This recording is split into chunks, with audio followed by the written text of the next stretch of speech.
The world headlines. Ukraine crisis, Biden to deploy more U.S. troops to Eastern Europe. Joe Biden will deploy more than 3,000 U.S. troops in Germany, Poland and Romania, as Russia continues to build up its forces around Ukraine, and after talks between Washington and Moscow failed to ease tensions. The U.S. is sending 1,700 troops from the 82nd Airborne Division to Poland, a headquarters unit of about 300 from the 18th Airborne Corps will move to Germany, and a 1,000-strong armored unit is being transferred from Germany to Romania. This force is designed to deter aggression and enhance our defensive capabilities in frontline allied states.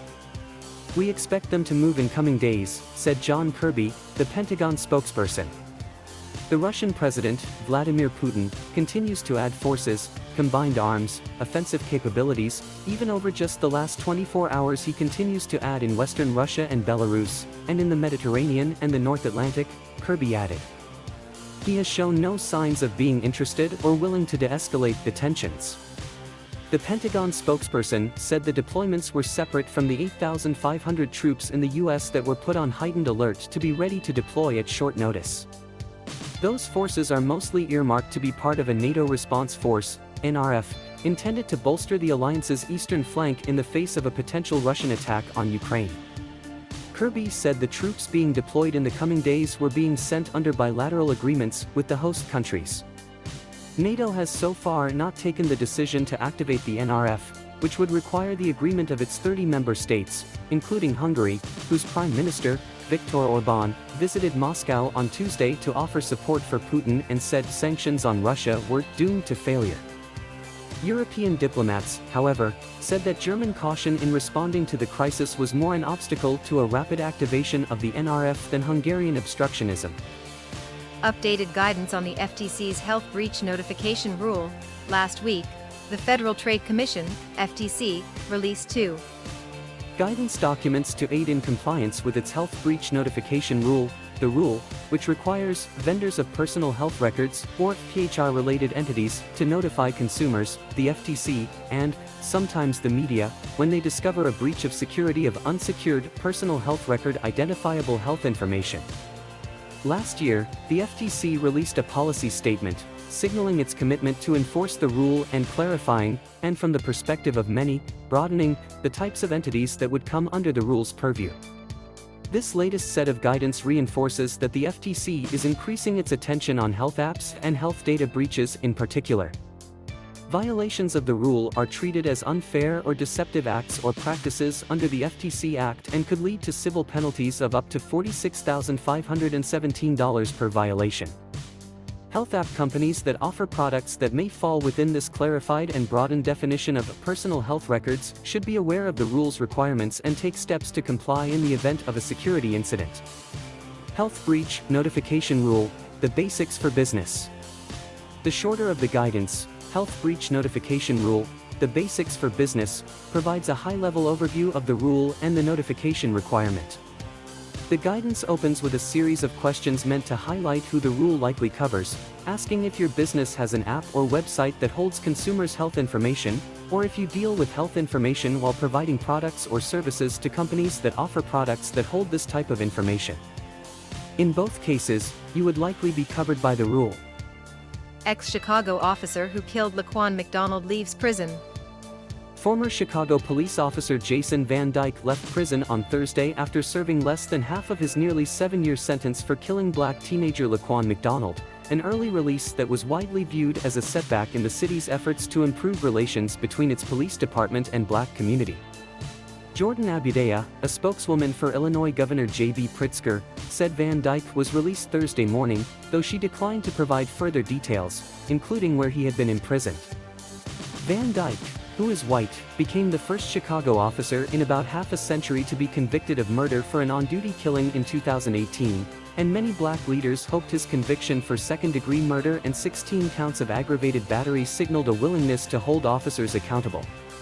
But they say word that he would be freed after serving about 3 years and 4 months of his sentence of 6 years and 9 months has turned McDonald and them into victims again.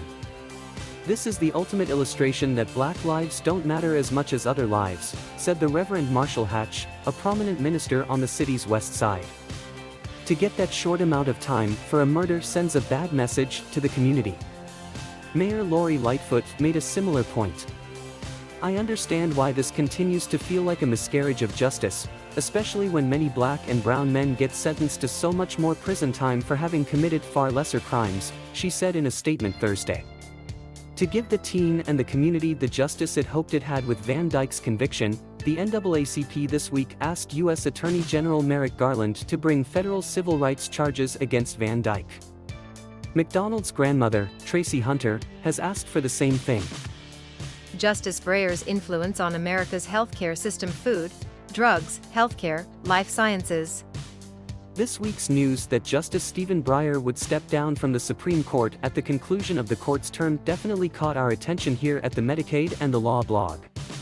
Our view is that Justice Breyer, who, for whatever reason, did not get a significant amount of attention from the mainstream media, had a monumental influence on the American healthcare system, and his departure is noteworthy.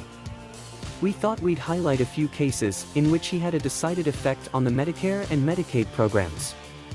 If there's one common theme that has come through over the years, it's his respect for the role of the states in our healthcare system. We want to begin with a case that he decided before he was appointed to the Supreme Court by President Clinton, when he was a judge on the U.S. Court of Appeals for the First Circuit. It was actually a Medicare case, and although we don't often write about Medicare here on our blog, we're making an exception to better explain Justice Breyer's healthcare jurisprudence.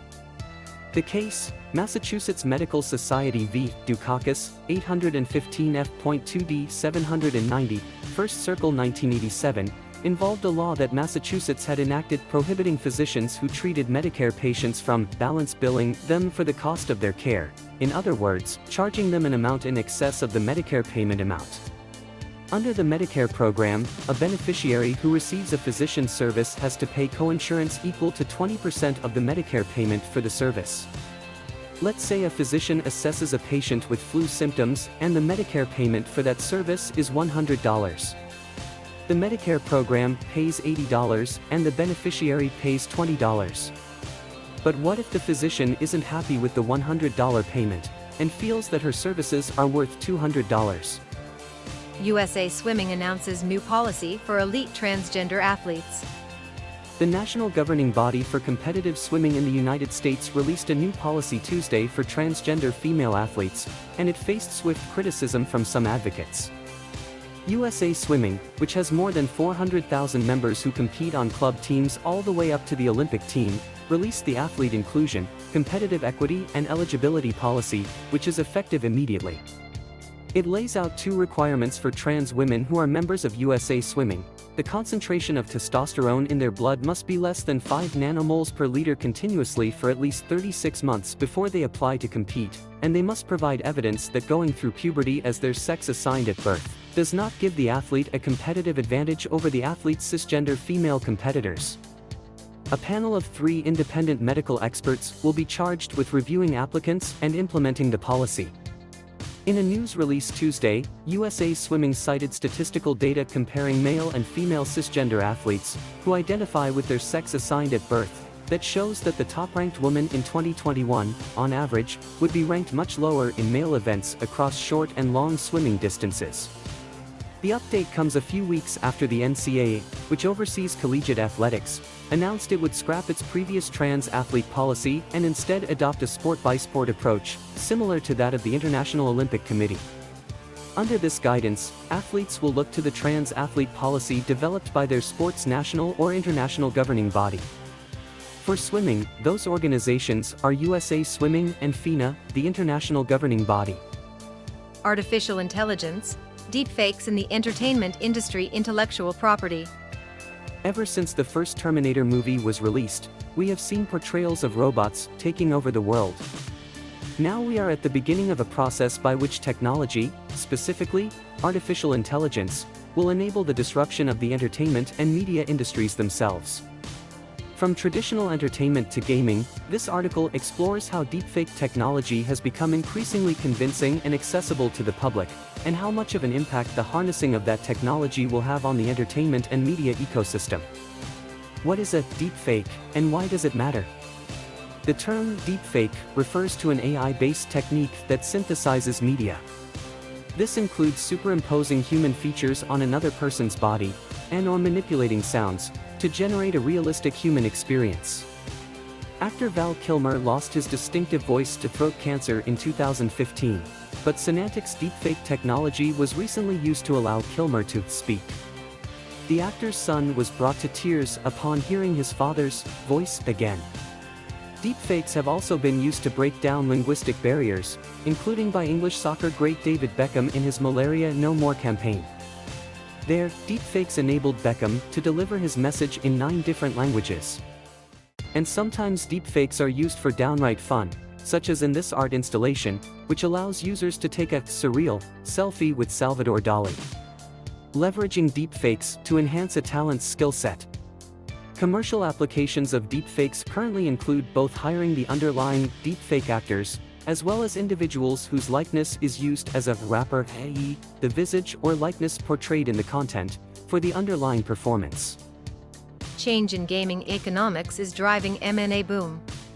Global M&A activity has taken off in the last 2 years. VR and blockchain technology offer new avenues to monetize gamers' attention. Changing economic models in the gaming industry is fueling a fervent period of M&A. Gaming hit headline news when Microsoft, US, MSFT, purchased Activision Blizzard, US, ATV, for $68 billion, £50 billion, last week. However, this deal was just the continuation of a trend that has been ongoing for the last 2 years.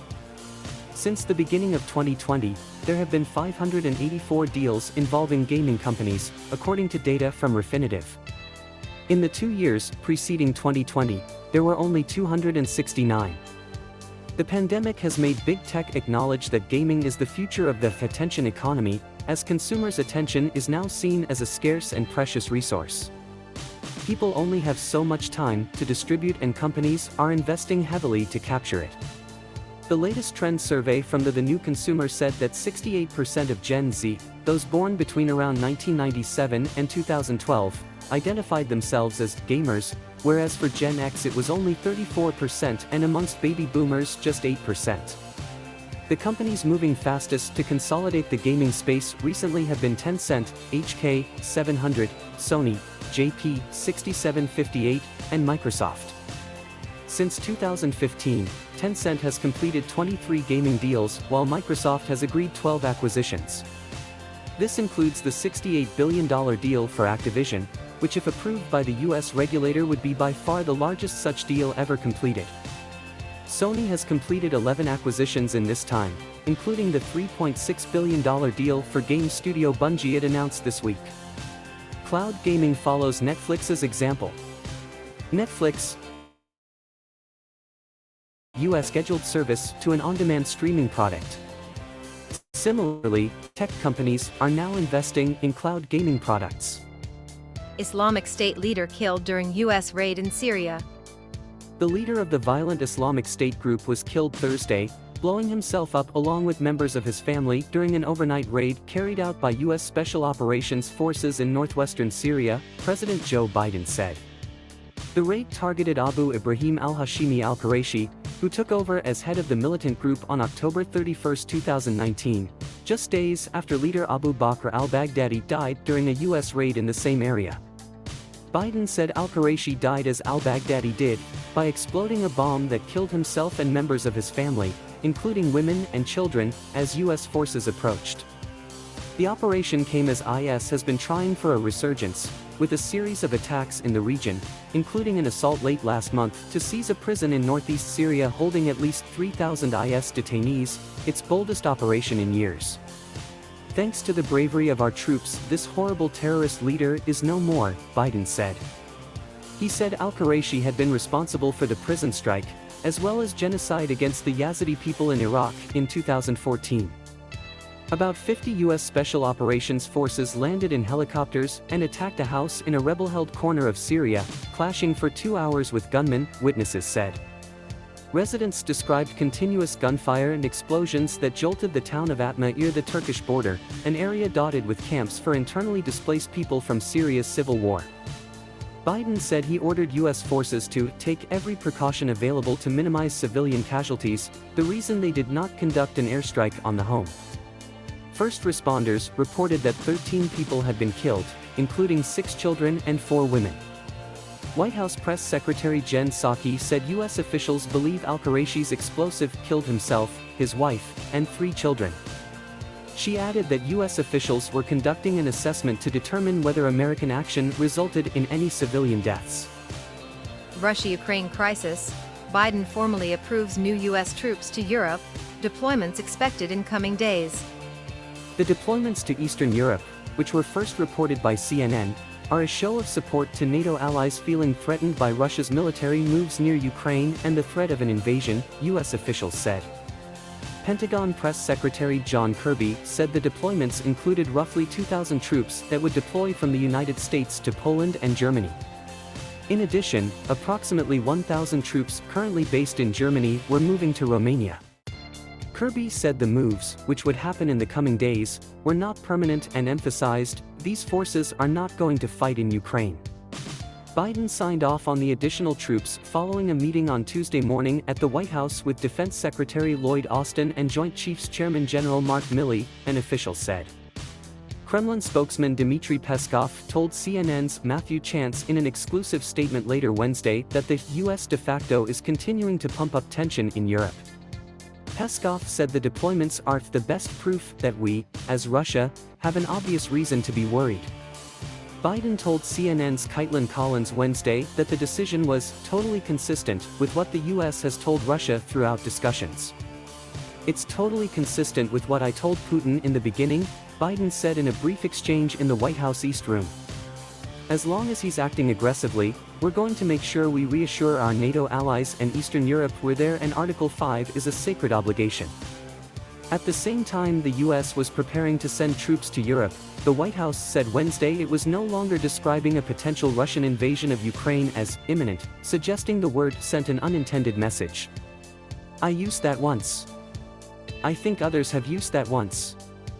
And then we stopped using it because I think it sent a message that we weren't intending to send, which was that we knew President Putin had made a decision, White House Press Secretary Jen Psaki said. Building a state one step at a time. Effective states can raise taxes and armies, enforce laws, and produce public goods, but how these functions are built over time is not well understood. This column studies the administrative reform initiated by the French Revolution, one of history's most ambitious state-building experiments, to shed light on the sequence of steps needed to build effective states. Cities chosen as local administrative centers initially invested in the state's capacity to extract resources from citizens. These cities may not have grown in the short run, but the investments eventually delivered payoffs in terms of public goods, which stimulated long-run growth. State capacity is essential for economic development, Besley and Person 2011, Besley et al. 2021. However, this fundamental insight of political economy involves a paradox. Strong states have a unique ability to coerce their population and to collect taxes from citizens, which can also undermine economic growth. In the worst-case scenario, the coercive apparatus of the state can fall into the hands of corrupt elites and threaten the existence of markets and democracy. Using evidence from Colombia, Asemoglu et al. 2016, warn us of the dangers of putting military objectives above all others in weak state settings. At the same time, if the state fails to enforce law and order, other actors might step in to create sophisticated administrations in its place. Sanchez de la Sierra 2017, 2020. Historical examples illustrate the importance of early investments in coercive capacity. The young Roman Republic raised large numbers of conscripts to ensure its survival and expansion. In Ming Dynasty China, a substantial share of the population belonged to the military households required to supply soldiers to the state. Recent work in low-income settings has focused on helping weak states develop fiscal capacity. IS leader killed during U.S. raid in Syria, President Biden says. The leader of the violent Islamic State group was killed Thursday, blowing himself up along with members of his family during an overnight raid carried out by U.S. Special Operations Forces in northwestern Syria, President Joe Biden said. The raid targeted Abu Ibrahim al-Hashimi al-Quraishi, who took over as head of the militant group on October 31, 2019, just days after leader Abu Bakr al-Baghdadi died during a U.S. raid in the same area. Biden said al-Quraishi died as al-Baghdadi did, by exploding a bomb that killed himself and members of his family, including women and children, as U.S. forces approached. The operation came as IS has been trying for a resurgence, with a series of attacks in the region, including an assault late last month to seize a prison in northeast Syria holding at least 3,000 IS detainees, its boldest operation in years. Thanks to the bravery of our troops, this horrible terrorist leader is no more, Biden said. He said al-Quraishi had been responsible for the prison strike, as well as genocide against the Yazidi people in Iraq in 2014. About 50 U.S. Special Operations Forces landed in helicopters and attacked a house in a rebel-held corner of Syria, clashing for 2 hours with gunmen, witnesses said. Residents described continuous gunfire and explosions that jolted the town of Atma near the Turkish border, an area dotted with camps for internally displaced people from Syria's civil war. Biden said he ordered U.S. forces to take every precaution available to minimize civilian casualties, the reason they did not conduct an airstrike on the home. First responders reported that 13 people had been killed, including 6 children and 4 women. Pentagon Press Secretary John Kirby said U.S. forces were able to evacuate 10 people from the building, a man, a woman and 4 children from the first floor and 4 children from the second floor. As Fed fights inflation, dovish may not define Biden's newest nominees. In the summer of 2005, Philip Jefferson spent several weeks learning from fellow Swarthmore College professor Amy Vollmer how to genetically engineer bacteria to resist antibiotics, an unusual interlude for a tenured economics professor. He says his brief foray into her field gave him fresh ideas for teaching in his own discipline. Years later, Vollmer says, he told her it was one of the best things he had ever done. Jefferson, now Dean of Faculty at Davidson College in North Carolina, is poised to again push boundaries after being picked by U.S. President Joe Biden to join the Federal Reserve Board, which runs the central bank of the world's biggest economy. He and fellow nominees Michigan State University economist Lisa Cook and former Fed Governor Sarah Bloom Raskin appear Thursday at the U.S. Senate Banking Committee for a confirmation hearing. If Cook and Jefferson are confirmed, it would be the first time 2 governors who are black would serve on the 7-member Fed board at the same time, with Cook being the first non-white woman ever to hold the job. Raskin, whose nomination as Fed Vice Chair of Supervision would make her the Fed's top banking regulator, is almost certain to draw the lion's share of senators' questions. Her views on climate risk and banks' capital requirements, welcomed by some Democrats as likely signaling more restrictions for Wall Street and panned by Republicans for the same reason, will come under particular scrutiny. But investors are also keen to know exactly where the 3 nominees, none of whom responded to requests from Reuters for comment, stand on monetary policy, now at a crossroads as the Fed prepares to battle searing hot inflation. Gainesville Regional Airport has yet to achieve levels of pre-COVID travel. In November of last year, college sophomore Jordan Smith boarded a plane at Newark Liberty International Airport in New Jersey bound for Charlotte, North Carolina, where she would catch a connecting flight headed for Gainesville. She placed her luggage in the overhead bin, took her seat and clicked her seatbelt across her lap. She had traveled home for Thanksgiving, and now she was returning to the University of Florida campus for final exams. Jordan heard a voice crackle through the cabin intercom. Attention passengers aboard this flight to Charlotte, North Carolina. Your flight has been delayed 30 minutes. Smith only had a 40-minute layover. After the first delay, she knew she would miss her connecting flight. What she didn't anticipate was hearing the same announcement 3 more times, without explanation.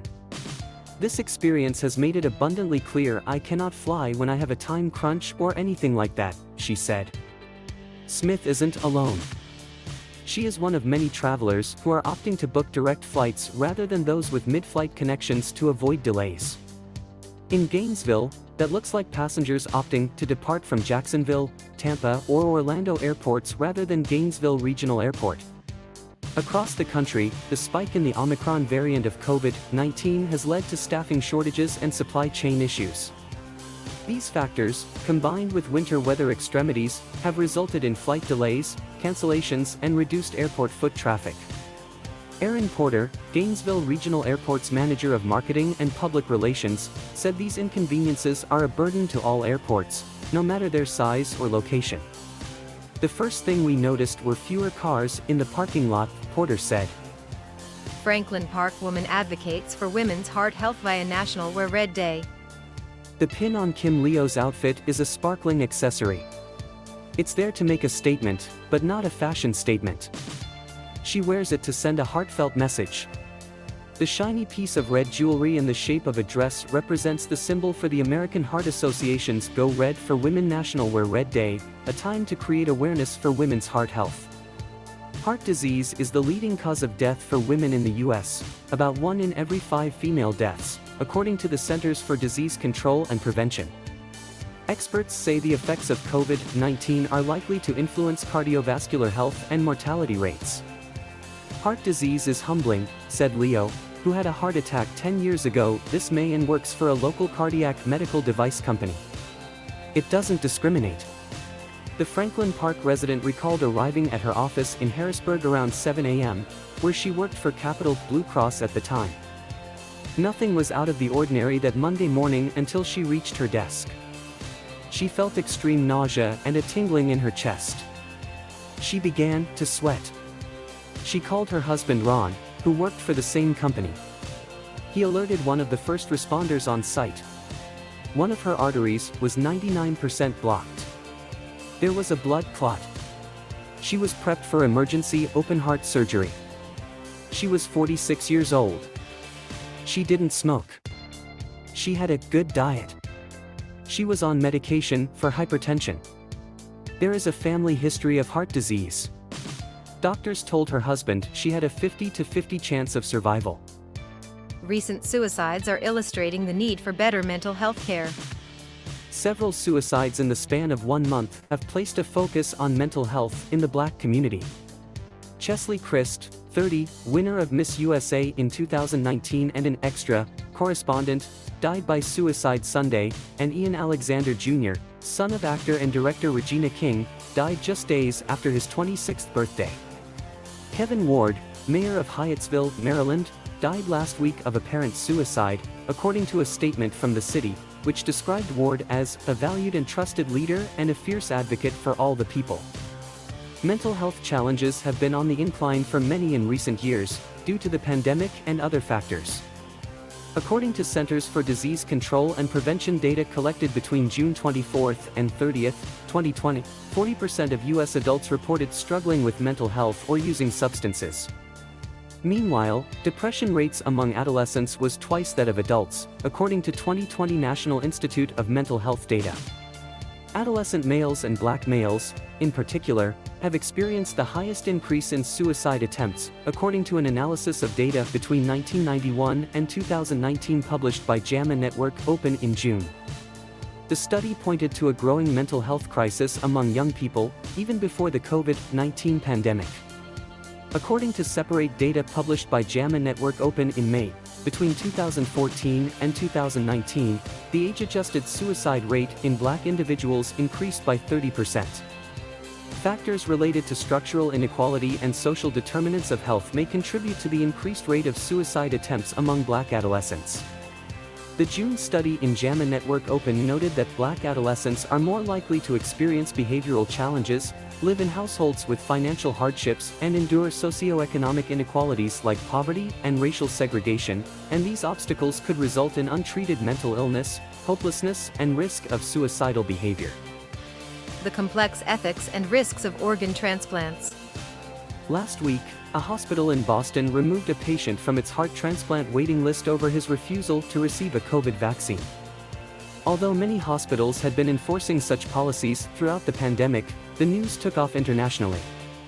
But the spotlight on vaccination status ignores the complexities of organ transplantation outside the pandemic. There are a ton of requirements for transplant eligibility, says Dori Sejev, a transplant surgeon at New York University. The ethics of transplant decision-making are different from those of other kinds of medical care, in large part because there are fewer organs than there are people in need. According to the American Transplant Foundation, more than 100,000 Americans are currently on transplant waitlists. National organizations and hospitals put eligibility requirements in place to ensure that people who undergo transplant surgery have the best chance of long-term survival. Doing otherwise, transplant physicians say, would mean misusing organs that could save another life. There's a really clear way in which giving a resource to one person affects others' opportunities, says Govind Persad, a bioethicist at Denver University's Stern College of Law. Hospitals generally design priorities to ensure that a patient gets the most healthy years of life out of the surgery. In practice, this involves weighing how long a patient is expected to live without a transplant, how long they're expected to live with a new organ, and whether they are a child.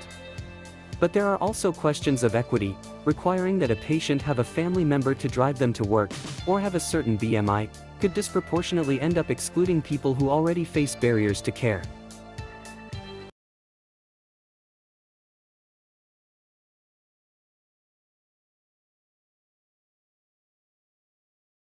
Noticias del mundo. La tormenta perfecta de Meta. CMO, la fuga de usuarios y los cambios de Apple están golpeando su modelo de negocios. Mientras el valor de Meta se desplomaba en $240.000 millones, su director ejecutivo Mark Zuckerberg echaba la culpa de la caída en las ganancias y los usuarios de la empresa matriz de Facebook a un rival, TikTok, la aplicación viral de vídeos cortos. Lo que es tan mico es que TikTok ya es un competidor tan grande y que sigue creciendo a un ritmo muy rápido a partir de una base muy amplia, dijo durante una conferencia con analistas. Aunque estamos creciendo, compounding, extremadamente rápido, también tenemos un competidor que es creciendo, compounding, a un ritmo bastante rápido también. Zuckerberg habló después de que Meta advirtiera que el actual trimestre probablemente sea su periodo de crecimiento más lento registrado. Wall Street reacción con horror. Las acciones se desplomaron un 20%, provocando la mayor caída de la capitalización bursátil de una empresa en un solo día. Esa drástica caída reflexión los inversores prevén un futuro a MS sombro, MS al de la nueva competencia de TikTok. Otros ejecutivos de Meta, como el director financiero Dave Wenner, admitieron que se enfrentaba a una tormenta perfecta de vientos en contra. La empresa ha perdido unos $10.000 millones en ingresos desde que Apple introdujo cambios en la privacidad del software el año pasado, perjudicando el modelo de negocio de Meta basado en la publicidad dirigida.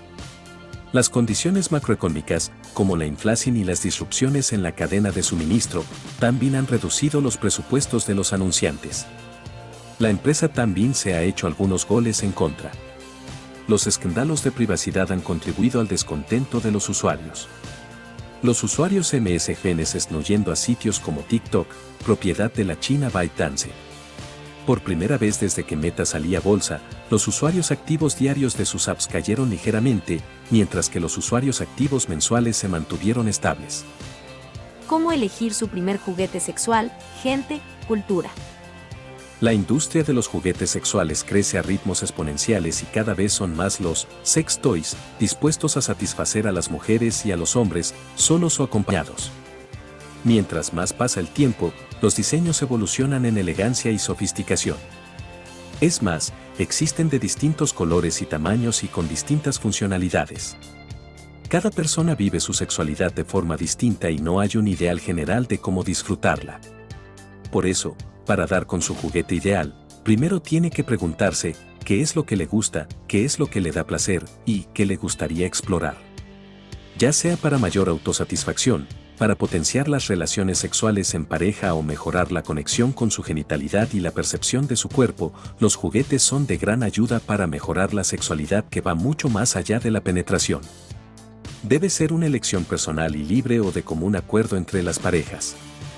Eso sí, si lo va a compartir con otras personas, recuerde el uso del preservativo, que es lo primero que debe tener en cuenta. Cómo divertirse con cuidado durante las estimulaciones sexuales. Francesca Gnecchi, especialista en sexualidad y directora de Erotique Pink, comentó a Olala que lo primero es encontrar algún lugar donde usted se sienta seguro y que puedan obtener la asesoría adecuada, tanto si va a comprar presencialmente como si hace la compra online. Además, remarcó que conocerse a sí mismo, saber qué es lo que le gusta, qué le da placer y no buscar lo que esté de moda o el más vendido es muy importante. Los JJO de China y la excusa de la pandemia para el gobierno suizo. La COVID-19 ha ofrecido al gobierno una coartada para elegir entre el boicot diplomático a los Juegos de Invierno de Pekín o participar en la ceremonia de apertura este viernes. Su fracaso a la hora de no destacar los antecedentes de China en torno a los derechos humanos se ajusta a un patrón de silencio sobre el tema más tabú en las relaciones entre Suiza y China. El primer país en anunciar un boicot diplomático fue Lituania, que hace 2 meses dijo que no enviaría a su presidente ni a ningún ministro a los Juegos Olímpicos de Pekín, que comienzan el 4 de febrero. No tardaron en secundarle Estados Unidos, Canadá, Dinamarca, Reino Unido, Australia, Kosovo y Nueva Zelanda. Para justificar su decisión, todos citaron la situación de los derechos humanos en China. Aunque lleva mucho tiempo gestándose, el anuncio enlace externo del gobierno suizo se ha hecho solo 9 días antes de la ceremonia de apertura. En un comunicado de prensa, el gobierno señala que ningún ministro irá a Pekín debido a la incierta situación de la pandemia y a las restricciones por COVID en China. Caída histórica de las acciones de Meta de hasta 26% por estancamiento de Facebook.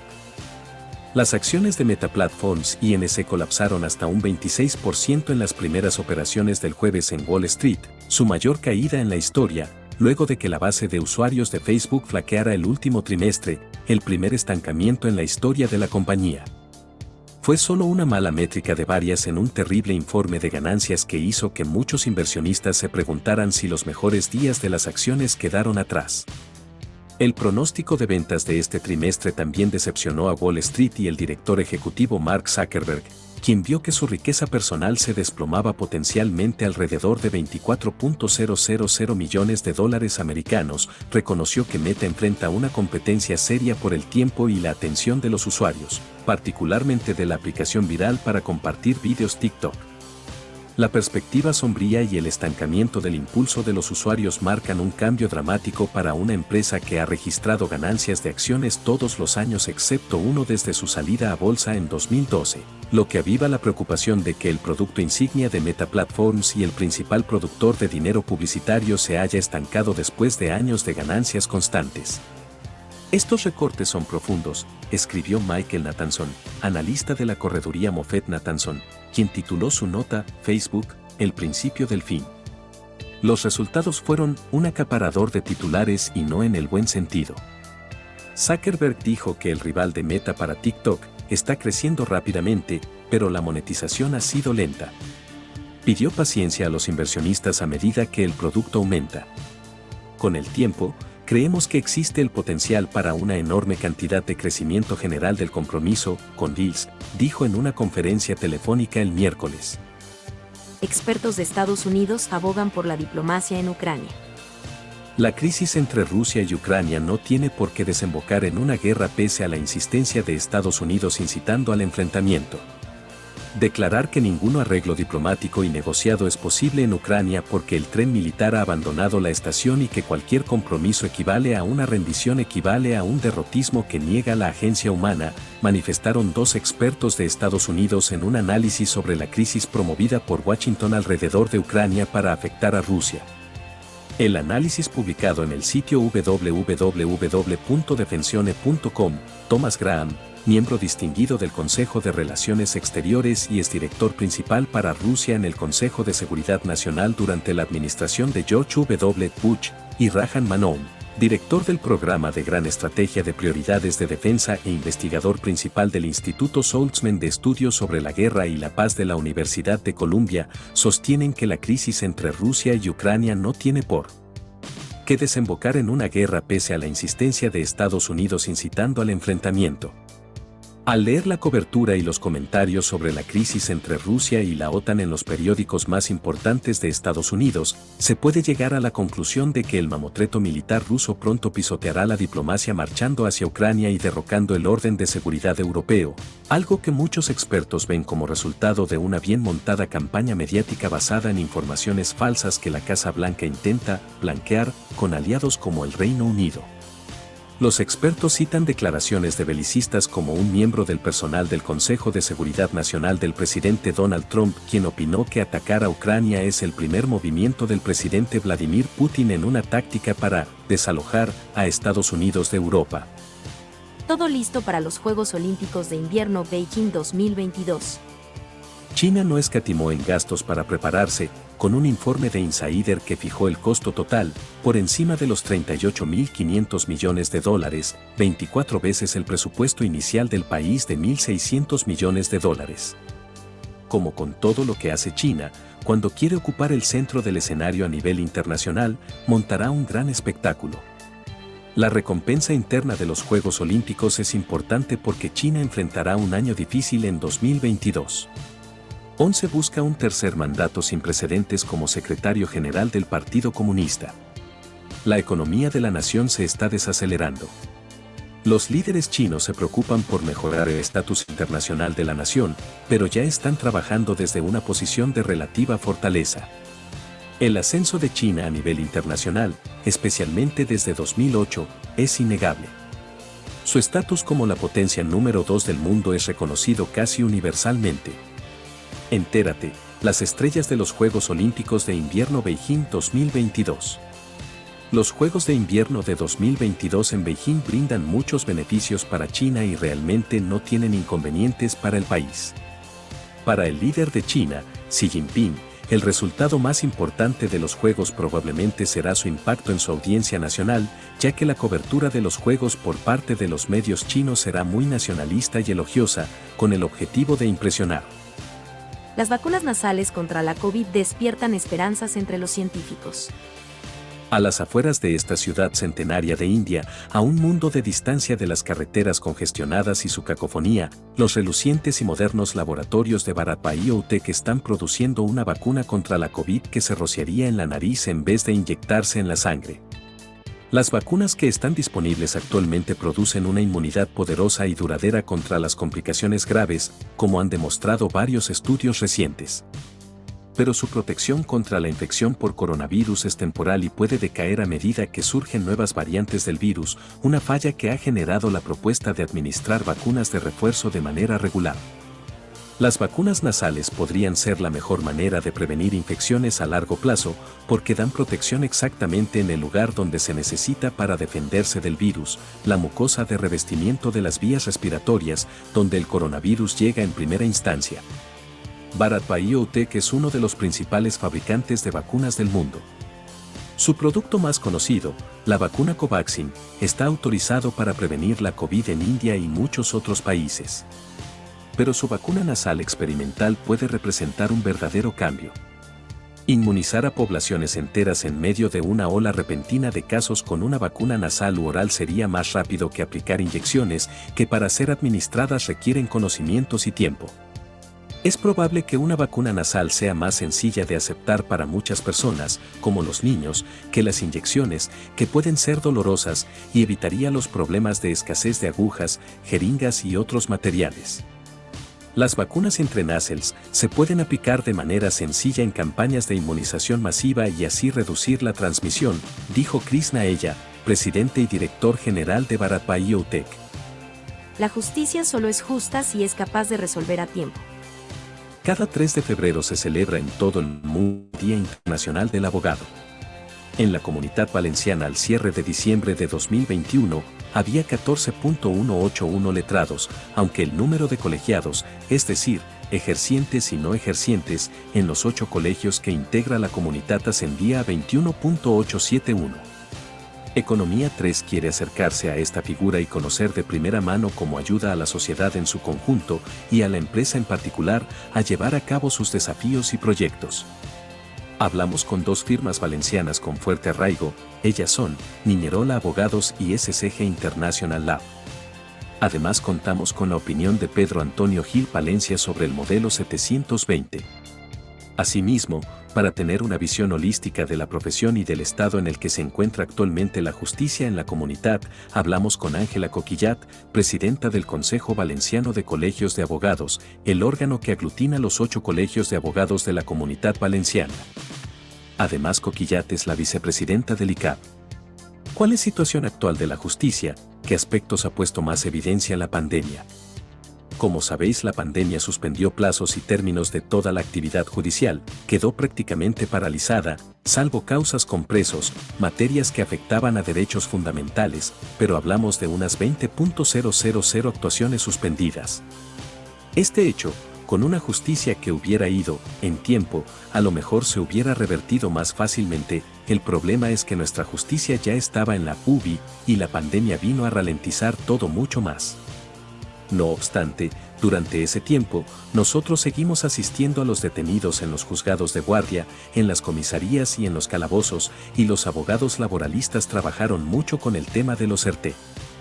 Lago tóxico cerca del volcán Poás en Costa Rica revela cómo pudo haber sido posible la vida antes en Marte. Cerca de la cima del volcán Poás de Costa Rica se encuentra uno de los lagos más ácidos de la Tierra, de color azul brillante y lleno de metales tóxicos. Las duras condiciones de laguna caliente, donde las temperaturas pueden fluctuar entre los 100 grados Fahrenheit, 38 grados Celsius, y los 194 grados Fahrenheit, 90 grados Celsius, es donde algunos científicos afortunados van a aprender más sobre Marte. Las erupciones freáticas frecuentes ocurren cuando el agua subterránea se calienta por la actividad volcánica, liberando explosiones de ceniza, roca y vapor. Así se ve el espectáculo de erupciones en el volcán Poás de Costa Rica. Sin embargo, los microbios han encontrado una manera de vivir en este entorno, uno de los más hostiles de nuestro planeta, según múltiples estudios del lago y una nueva investigación publicada la semana pasada en Frontiers in Astronomy and Space Science. Aunque la diversidad de la vida en este lago no es alta, ha logrado adaptarse y persistir en una multitud de formas. Nuestro hallazgo muestra que la vida persiste en los ambientes más extremos de la Tierra, dijo el autor del estudio, Justin Wang, estudiante graduado y asistente de investigación en la Universidad de Colorado Boulder. Es difícil imaginar algo más hostil para la vida que un lago volcánico ultraácido con erupciones frecuentes, dijo Wang sobre el cuerpo de agua cerca del volcán Poás. La baja biodiversidad junto con numerosas adaptaciones y metabolismos en nuestra muestra sugiere que el lago alberga microbios altamente especializados para este tipo de ambiente. Las pistas del lago del volcán Poás. Este entorno de otro mundo podría sugerir cómo pudo haber existido vida en Marte hace miles de millones de años y revelar nuevos lugares para buscar evidencia de vida antigua en el planeta rojo, según los investigadores. Desarrollo comunitario, Museo Magua, viva expresión de la cultura taína en Ojo de Agua, Salcedo. ¿Qué influencia tuvieron los mayas en la cultura aborigen de Quisqueya? ¿Cómo vivían, qué comían y cómo estaban organizados los taínos que habitaban el cacicazgo de Magua, al noreste de la isla? ¿Qué hallazgos arqueológicos dan testimonio de su legado? ¿Siguen vivas algunas de sus costumbres y supersticiones? Las respuestas a todas estas inquietudes se encuentran en la modesta casa que alberga el Museo Taíno Magua, en la comunidad de Ojo de Agua, Salcedo, provincia Hermanas Mirabal, una modestia que contrasta con el rico contenido cultural de su interior y el apacible ambiente de campo que la rodea. Inaugurado el 29 de noviembre de 2021, es un museo comunitario asentado sobre un yacimiento arqueológico aún sin excavar.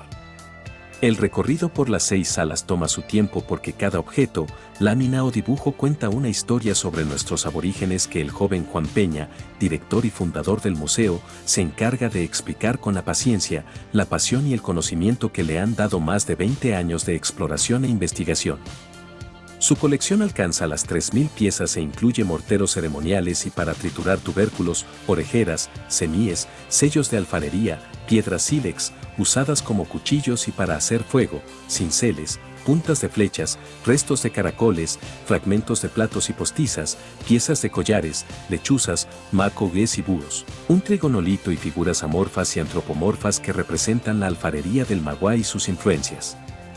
Peña explica que la variedad de piedras usadas para elaborar muchos de estos utensilios, incluyendo piezas de origen saladoide, confirma el flujo migratorio que hubo en el cacicazgo que abarcaba desde La Vega hasta Cayo Samaná y era gobernado por el cacique Guarionex.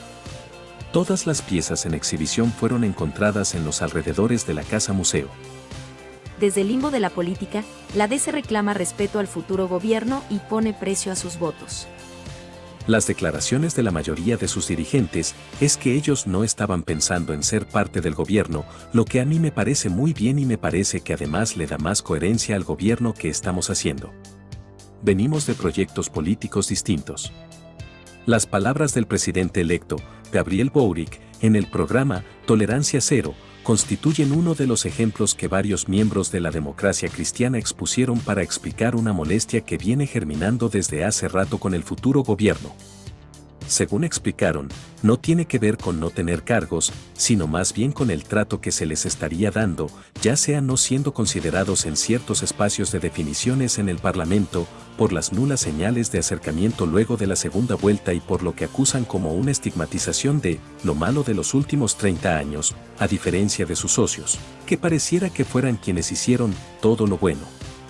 La molestia también es extendida hacia sus socios del PS, a quienes culpan de ni siquiera haberles avisado que se terminaba el histórico eje.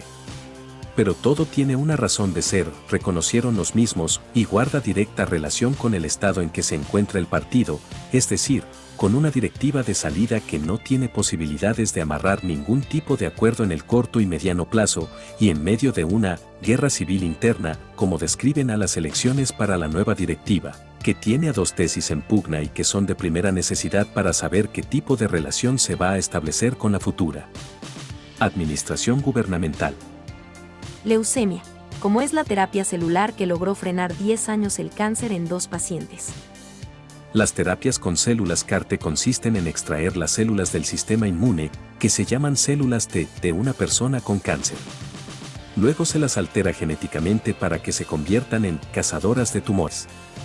En 2010 Doug Olson pasó a ser el segundo paciente en recibir una terapia experimental contra el cáncer que convierte a las células inmunitarias en cazadoras de tumores, la llamada terapia CAR-T.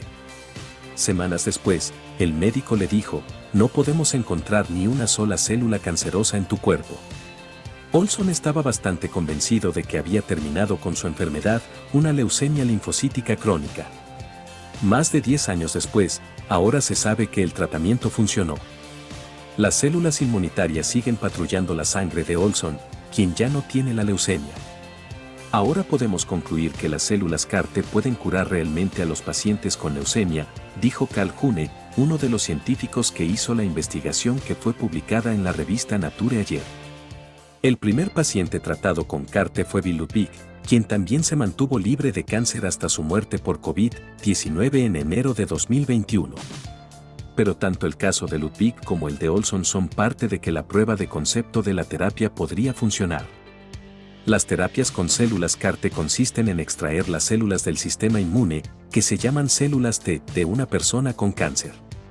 Luego se las altera genéticamente para que produzcan proteínas conocidas como receptores de antígenos quiméricos, CARs en inglés, que reconozcan a las células cancerígenas. Las células alteradas se vuelven a infundir en la persona, con la esperanza de que busquen y destruyan los tumores. Banco de Inglaterra aumenta tasas a 0,5% para contener la inflación en cerca de 7%.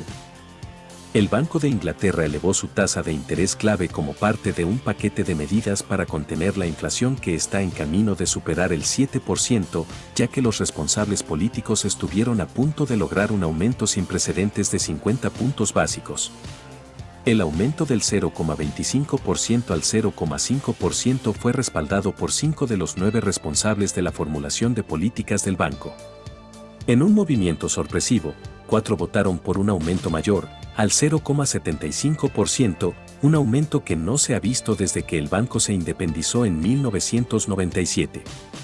Todos dijeron que se necesitaría un ajuste más modesto en los próximos meses. Los funcionarios también señalaron el comienzo de una nueva era para las tenencias de bonos de 895.000 millones de libras acumuladas durante la última década bajo la flexibilización cuantitativa, y votaron unánimemente para comenzar el proceso de reducción del balance. El BOE dejará de reinvertir de inmediato las ganancias de los gilts vencidos, lo que permitirá que se agoten más de 200.000 millones de libras para 2025, y anunció planes para deshacerse de la totalidad de las acciones de bonos corporativos de 20.000 millones de libras para fines de 2023. Es probable que en los próximos meses sea apropiado algún ajuste modesto adicional, si la economía evoluciona como espera el BOE, agregó el Comité de Fijación de Tasas. Haciendo hincapié en su mandato de lucha contra la inflación, el BOE dijo que el mandato es claro, el objetivo de inflación se aplica en todo momento, lo que refleja la primacía de la estabilidad de precios en el marco de la política monetaria del Reino Unido. Los funcionarios del BOE elevaron sus pronósticos para el pico de inflación al 7,25% en abril, más del triple del objetivo del 2% del BOE. Anteriormente se esperaba que la inflación alcanzara un máximo de alrededor del 6%. Diario Extra, pagué caro por mi ingenuidad política. Juan Diego Castro, abogado y excandidato presidencial, reconoció a Diario Extra que pagó caro por su ingenuidad política el haber postulado su nombre en el Partido Integración Nacional, PIN, hace 4 años. El abogado hizo una reflexión sobre sus aspiraciones presidenciales, los motivos por los cuales fracasó en el proceso electoral y cómo vislumbra el panorama electoral a 4 días de los comicios electorales. Castro conversó con Yari Gómez Quesada, gerente general de Grupo Extra, y con Sandra Cordero Gutiérrez, directora de Diario Extra. Aquí un extracto de la entrevista. ¿Cómo le fue con el Partido Integración Nacional? Mal, muy mal. Pagué caro por mi ingenuidad política. El doctor Walter Muñoz es una persona absolutamente fría, bueno, como verle la cara con el pelo teñido. Tenía el partido en su consultorio y uno es tan bruto que cuando me reúno con él en un consultorio no me cae el 4 de que, si el dueño del partido tenía el partido en un consultorio, pues lo tenía enfermo. El efecto que denota Muñoz es el de desbaratar toda la estructura y el trabajo que hicimos para que no sacáramos los diputados que pudimos sacar, que era el doble de lo que logramos. ¿Por qué en esta ocasión usted decidió no participar?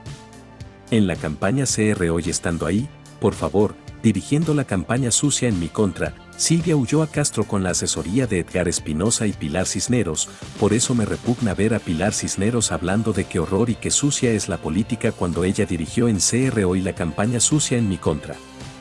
La pregunta para Pilar sería, ¿usted lo hizo por servicio social? ¿Hizo factura? ¿Lo tributó? ¿Dónde le pagaron ese par de meses de 6 a.m. a 2 p.m. en CR hoy? El país que está cerca de eliminar el VIH. Los diagnósticos de VIH en Australia han caído a mínimos históricos y el país avista la eliminación de las transmisiones. Todo gracias al legado de la respuesta efectiva y temprana de Australia, según reporta Gary Nunn desde Sydney. Durante el brote de la década de 1980, un amigo político del entonces ministro de Salud, Neal Blewett, le dijo, «Mira, no hay votos en colaborar con estas personas». Se refería a los hombres homosexuales, los trabajadores sexuales y las personas que se inyectan drogas, los más afectados por el virus. La excepcional respuesta de Australia frente al VIH/SIDA le debe mucho, dicen los expertos, a los políticos y otros poderosos que ofrecieron a estas comunidades ser parte de la respuesta a la epidemia. Fue un extraordinario acto de fe, dice el autor Nick Cook. La homosexualidad seguía siendo ilegal en algunos estados de Australia y esos 3 grupos fueron estigmatizados como criminales, los más odiados de la sociedad, dice Cook. También fue una estrategia inteligente, no se podía ver al gobierno gastando dinero en decirles a hombres homosexuales cómo tener relaciones sexuales y a los drogadictos cómo inyectarse de manera segura durante una epidemia. Pero podían canalizar dinero hacia grupos comunitarios de confianza que sí pudieran hacerlo. Un país modelo, según se aproxima el 40 aniversario de los primeros diagnósticos de VIH en Australia, 2 libros recientes detallan lo que distingue a la aplaudida respuesta de salud pública del país. Resultados preliminares del polémico ensayo que infectó personas sanas de COVID-19. Los participantes infectados empezaron a mostrar virus detectables en los 2 días siguientes y antes de mostrar síntomas notables, revela el estudio. Foto de referencia. 20 días después de que la OMS declarara la COVID-19 como pandemia, 3 investigadores publicaron un artículo que desató un intenso debate. En el defendían hacer un estudio de provocación, en el que voluntarios sanos y jóvenes se dejarían infectar por el coronavirus. Esto, aseguraban, podría reemplazar los ensayos clínicos de fase 3 tradicionales, acelerar la llegada de las primeras vacunas y reducir la carga global del SARS-CoV-2. En septiembre se confirmó que el experimento tendría lugar en Londres, Reino Unido. En contexto, el Reino Unido respalda ensayo en el que se infectará a personas sanas con el coronavirus. Esta semana, 2 años casi exactos desde la publicación de aquel primer texto, se han compartido los resultados preliminares de ese experimento, probablemente irrepetible. ¿Queda algo por aprender del virus más estudiado de la historia? ¿Llegan tarde estos datos? ¿Servirán para futuras pandemias? El estudio es útil para entender las dinámicas de la infección y confirma muchas observaciones que ya sabíamos por los datos epidemiológicos, comenta así que el microbiólogo médico del North Devon District Hospital Tom Lewis, que no ha participado en el trabajo. Por ejemplo, que el periodo de incubación es de unos 4 días, que las infecciones asintomáticas son comunes, que la carga viral es alta incluso sin síntomas y que las pruebas de antígenos se correlacionan bien con la carga viral.